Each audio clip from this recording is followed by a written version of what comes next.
Mapagpalang araw mga kapalabong, mga future sabugero. Welcome po ulit sa ating channel. Nandito po ulit tayo sa ating mga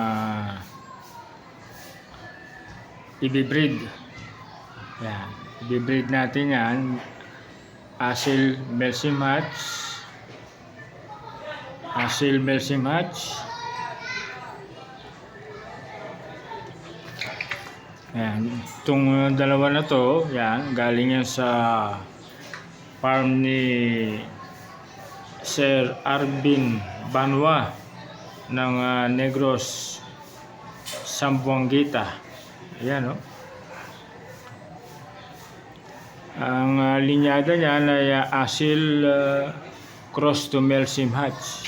Ayan. At yung isa naman, yung ating SBR Claret, yan ang ipapartner natin dito sa ating broodcock. Yan, ito ang ating broodcock. Oh. Yan, oh. Matapang ang dating talaga, oh. Talagang may pagka-asil, oh.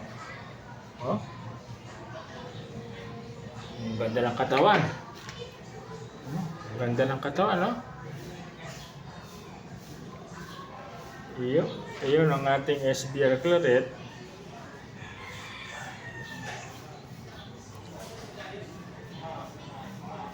Ayan, ito ang ipapartner natin sa broodcock natin. Ito ang broodcock natin. Ipapartner natin yan sa ating SBR Claret. Ayan.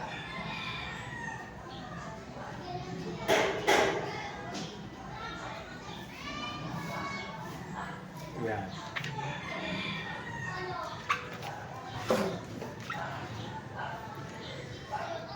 Bakit nga ba Asil Melsim Hatch ang gagawin nating foundation sa ating breeding? Ang Asil Melsim Hatch ay may karakteristik o katangian ng pagiging heavy bone structure.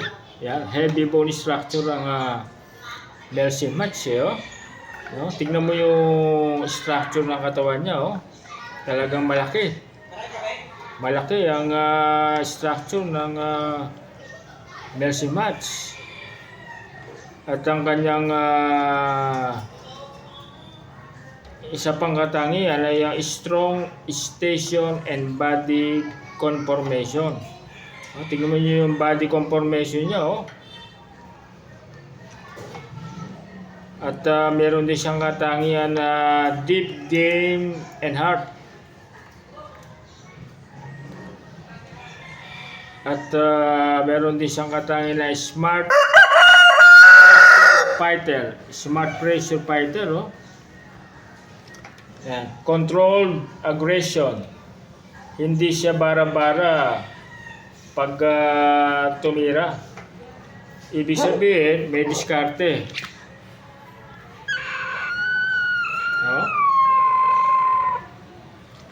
Ang Asil Melsim line ay kilala sa pagiging power and toughness at endurance. Sa modern breeding, ito ang gusto nating i-anchor sa linyada. Ang pang long game durability at smart pressure. Ayan, oh, tingnan mo yung kanyang body conformation, oh.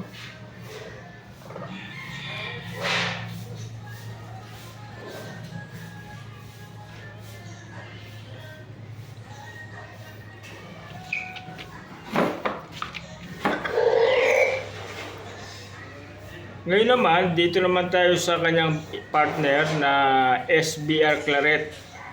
Ito ang ating SBR Claret, bull hen, ay 1 year old na. Ang SBR Claret line ay may katangian o karakteristik ng pagiging cutting accuracy. Yan. Cutting accuracy, high speed execution, air timing finish, good brake and athletic body. Yan, ang katangian niya. Sharper game intelligence sa bitawan. Yan, ang katangian ng SBR Claret. Kung ang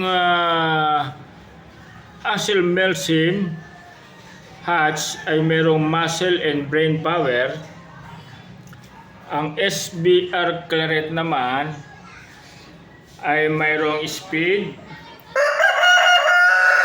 mayroong blade timing, at precision execution. Yan.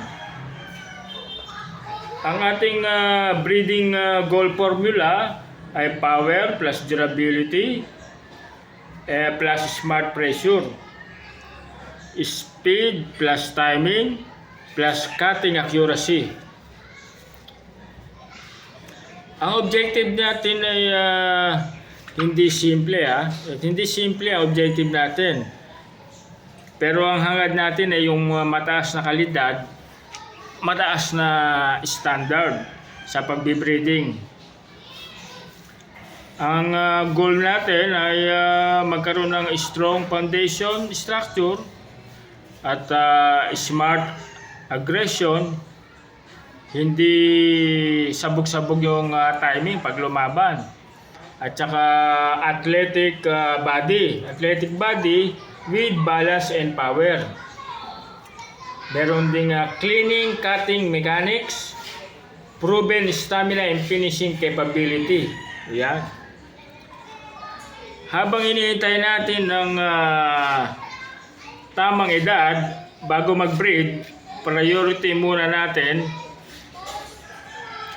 ang mga fundamentals katulad ng high quality feed mix, daily conditioning movement, controlled stress environment, proper sunlight and rest cycle, vitamins and gut support. Tandaan maganda ang dugo pero alaga ang nagpapalabas ng potensyal. Kaya ako ito kinocross, hindi dahil makikisabay tayo sa uso kundi dahil mayroong breeding logic. Ang goal natin ay well-rounded mentality, sharp and battle ready,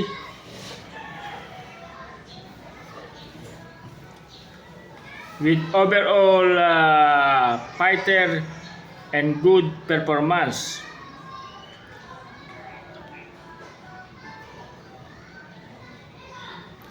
Yan po ang ating goal sa i-breed natin na linyada. Ayan.